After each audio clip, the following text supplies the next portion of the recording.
Salut! C'est le moment de notre méditation du jour. Notre méditation d'aujourd'hui est basée sur Hébreux chapitre 2, versets 16 à 18.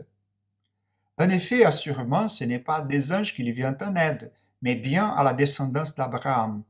Par conséquent, il devait devenir semblable en tout à ses frères afin d'être un grand prêtre rempli de compassion et fidèle dans le service de Dieu pour faire l'expiation des péchés du peuple. En effet, comme il a souffert lui-même lorsqu'il a été tenté, il peut secourir ceux qui sont tentés. Puisque Jésus a été conçu par le Saint-Esprit dans le sein de la Vierge Marie, nous sommes assurés que notre Sauveur n'est pas taché par les péchés d'Adam, et par conséquent, il est le parfait médiateur entre nous et Dieu. Pourtant, même si la conception de notre Seigneur était surnaturelle, il est important de noter que le Père n'est pas réparti des zéros lorsqu'il a envoyé son Fils sur terre.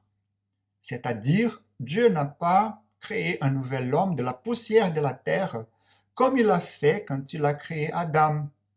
Au lieu de cela, l'incarnation a eu lieu dans la lignée d'Adam. L'humanité du Christ est donc notre humanité, même si le Fils de Dieu n'a pas assumé une nature humaine déchue dans son incarnation.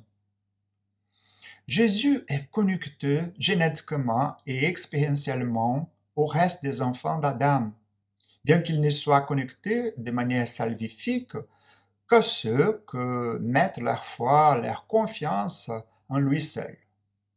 Le Christ est comme ses frères de toutes les manières, sauf le péché.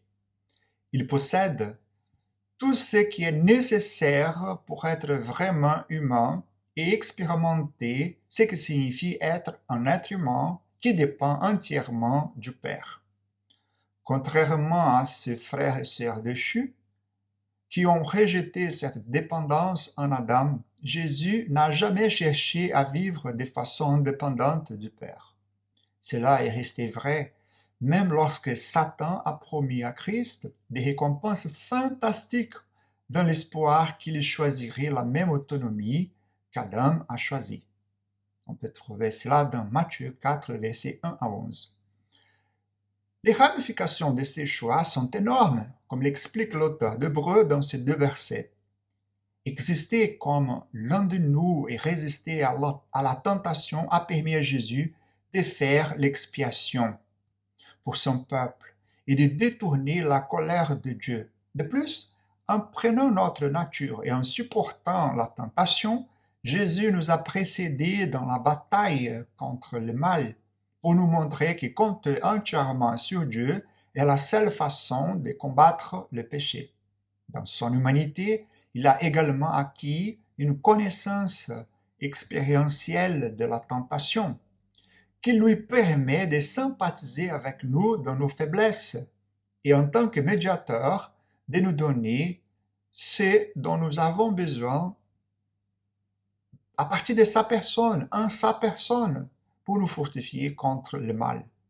Jean Calvin écrit « Rien ne nous arrive différemment de ce que le Fils de Dieu a lui-même vécu, afin qu'il puisse sympathiser avec nous, et ne doutons pas qu'il est actuellement avec nous, comme s'il souffrait avec nous. » Notre Sauveur a été vraiment tenté. Pourtant, il n'a jamais cédé au péché, parce qu'il a reçu le Christ glorifié, à la fois en son humanité et en sa divinité, est en mesure de nous donner exactement ce dont nous avons besoin pour nous tenir fermement contre le malin.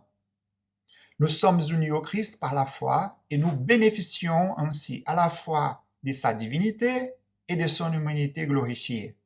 C'est un grand mystère, mais nous pouvons aller à lui lorsque nous sommes tentés et lui faire confiance pour les ressources nécessaires pour vaincre le péché. Que Dieu vous bénisse.